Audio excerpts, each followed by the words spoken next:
Hey everyone, this is my breakdown for my beat that I made for the Bad Snacks Beat Challenge Volume 3. I wound up winning, so that was pretty cool. So I guess we'll just jump into it. So all the samples were from Craig, aka VIP Sound Circle. And if you want to hear all like the original samples, I'll put a link in the description and a link to everything else also. So I originally made a vaporwave track, but I didn't wind up using it. But here's that.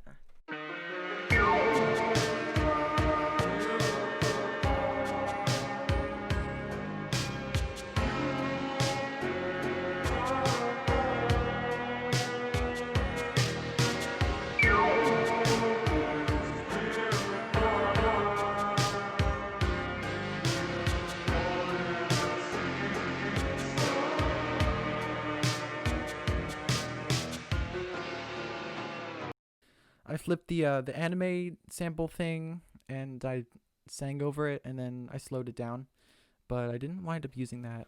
So I was originally inspired by this Moonchild track, every part. So that sounds like this. Silly dancing around the house, laughing who knows what about, wine and popcorn. So that's what kind of inspired the rhythm for my first section.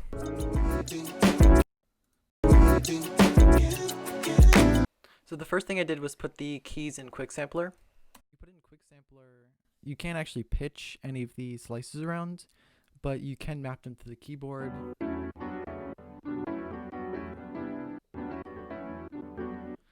And so this is how I came up with this flip. I just played this in MIDI. So I just wanted to get like the rhythm of what the sample flip was going to be and then pitch it later. So it originally sounded like this.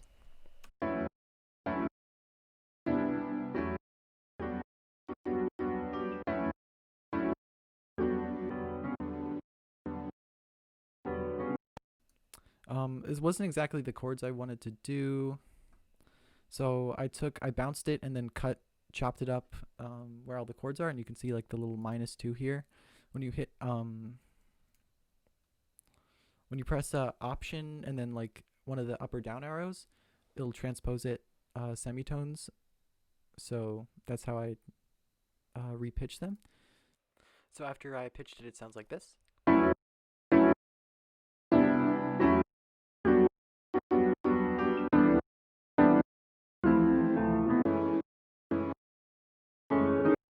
When I was actually making this, I made like basically the entire structure of it first, and I was originally going to plan on I originally planned on doing like my own vocals, but I messed around with the vocal sample because I didn't use it at all, and then I came up with this cool vocal chop. So I put this one in the sampler and chopped it by syllable, and I like to kind of just get like tactile with the sample.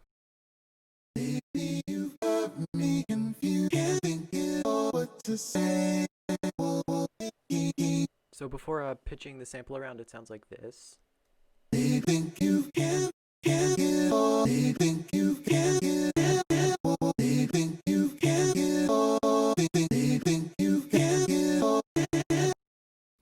So that's what I did, and then I did the same thing of chopping it and pitching it around. And then I bounced that all to one region just so it was a little bit easier to process, I guess. They think you can't get all. They think you can't get all. They think you can't get all. They think you can't get all. And then I have the little echo thing on a different track. And that's probably why I have so many tracks, because instead of just like automating an effect, I'll just make a new track with the effect, but it takes up a lot of tracks that way. But yeah, here's the echo.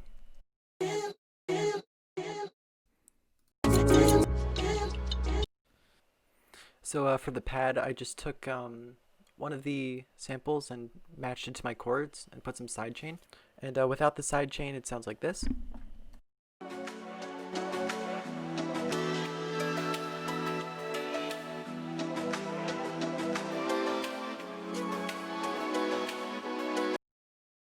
And to sidechain this, I'm using the noise gate in Logic, and I like it better than the compressors because it gives you a little bit more control And it's actually a sidechain to the kick and the piano sample because it doesn't clash as much this way.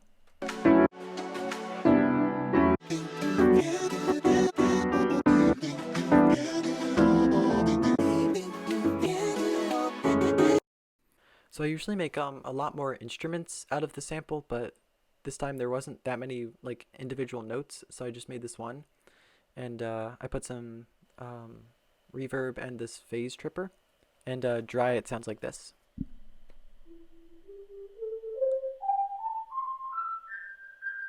And with the effects, so I'll show you the drums next. For the snares, I use the one in the sample pack and my real one. And for the kicks, I used one that I sampled from Jacob Collier's Close to You, layered with one that was just in my library that I used a lot.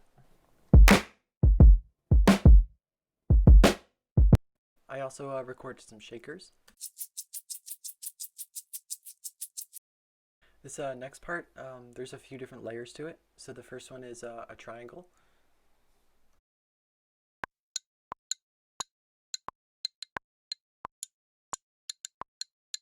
The next one is a triangle, but I'm hitting it with a metal thing instead.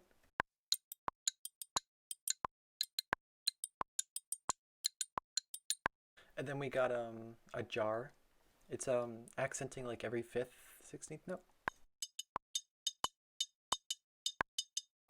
And the last sound is this snare drum rim.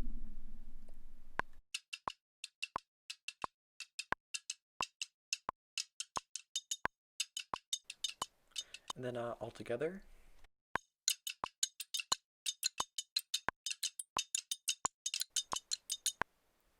And then all the percussion together sounds like this.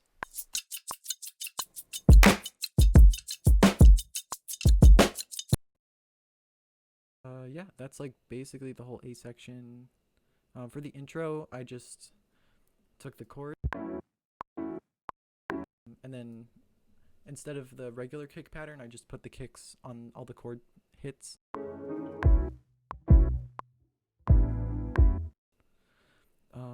Oh yeah, there's bass too, I guess.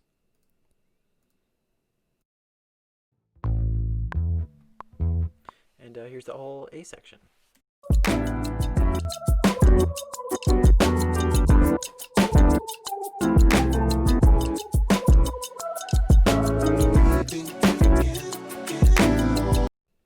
The whole song is basically just the going back and forth between these two sections. And then I have like this little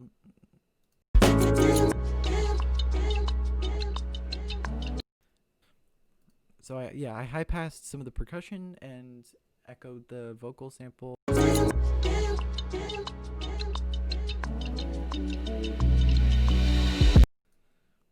have like a reverse crash. And then we go into the B section. When I first made this section, I didn't use the sample at all. It was just like percussion and the piano, which is Imagiro's piano VST, which you should definitely get because it's really pretty.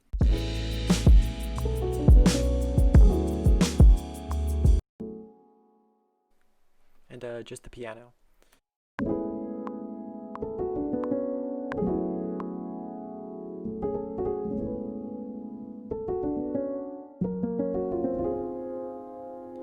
I bounced that part and like reversed it. So to add on to that, I flipped that piano sample and like reversed it.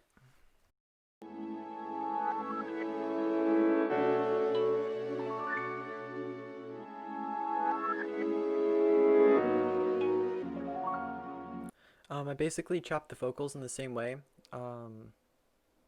but just using longer notes.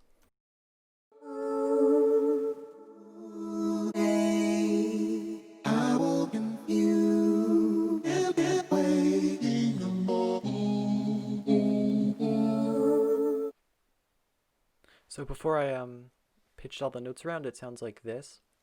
I just wanted to get the rhythm down of the chop.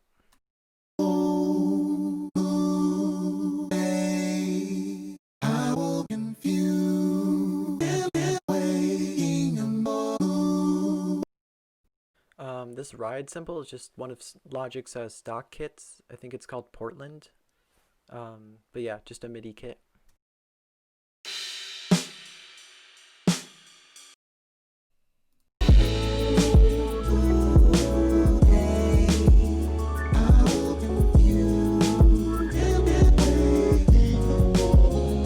And I add the other percussion back.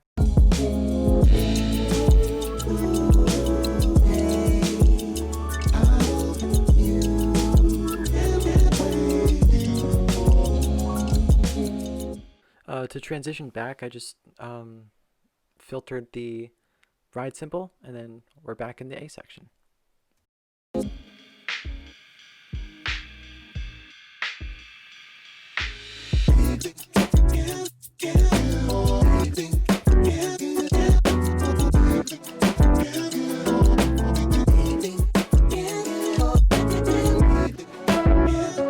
This is the same melody from the beginning, except I layered it with my regular piano. It was free with my Arturia Microlab controller, and it's the UVI Grand Piano Model D, I think it's called. But yeah, it's a really nice piano sound.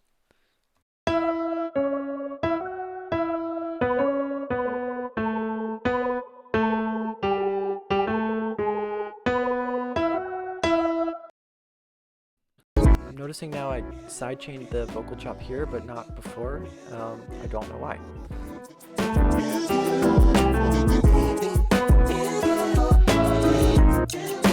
Then I transposed everything down, question mark? Yeah, down a half step.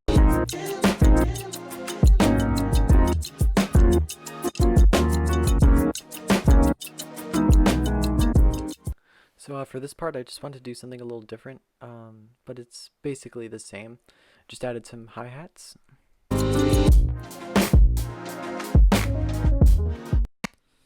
So what I did was, so for this part, I washed out the piano sample with like a Valhalla Supermassive, which is like my favorite reverb plugin. It's also free.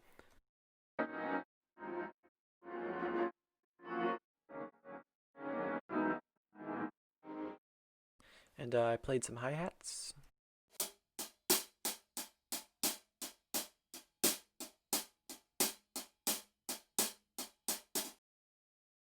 Using Imagiro's piano again for this little bit.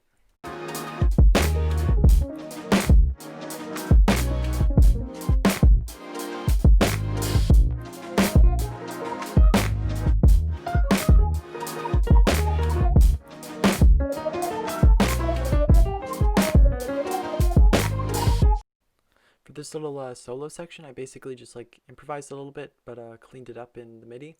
But just going way outside the key and coming back in at the end.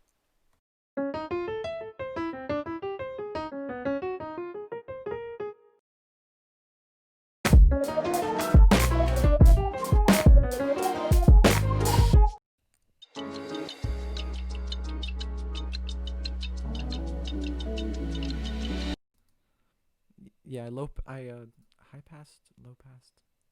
Which one is it?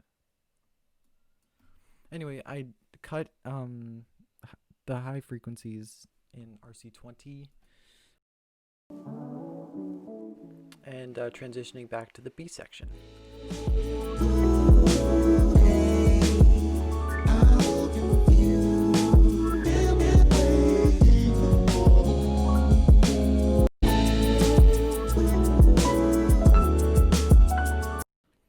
And then I did a little EQ automation, yeah, on the vocal sample, so it doesn't overwhelm you.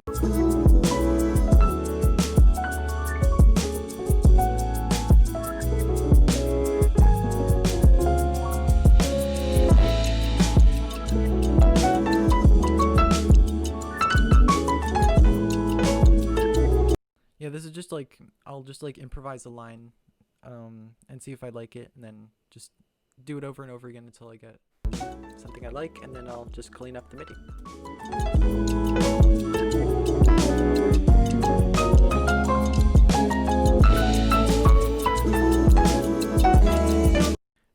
see the vocal chops kind of coming back in.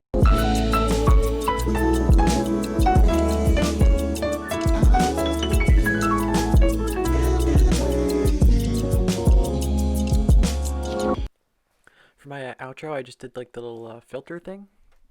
I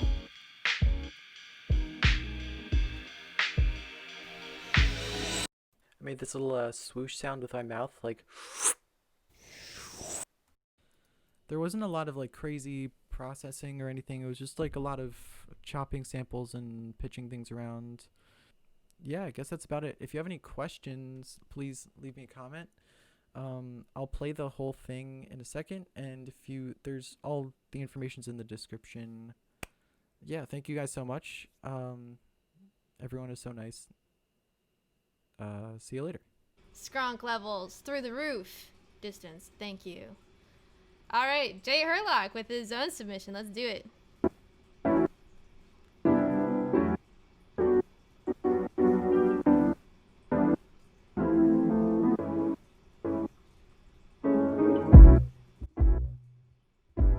I'm excited.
Your chops are so good, dude.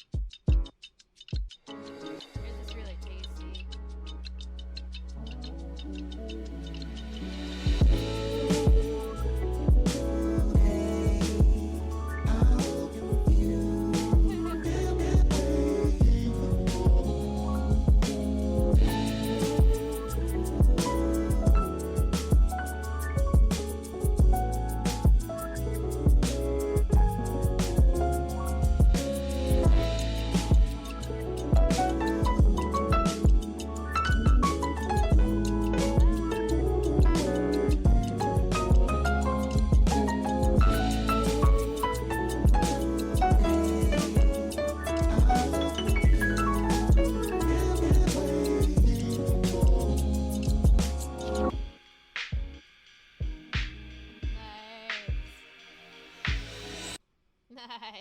Nice. Yeah, man, your chops are just so well placed, so tasty, very nice. I also like in the comments you guys are talking about boom nap, and I was just thinking like that would be such a funny alternative name for lo-fi, boom nap. Might be controversial though. I don't know. All right, thank you, Jay Herlock. Very nice. So very close competition, but we have a winner. And drum roll, please. Drum roll. Blah, blah, blah. And our winner of Beat Battle Volume 3 is none other than our friend Mr. J. Herlock, birthday boy.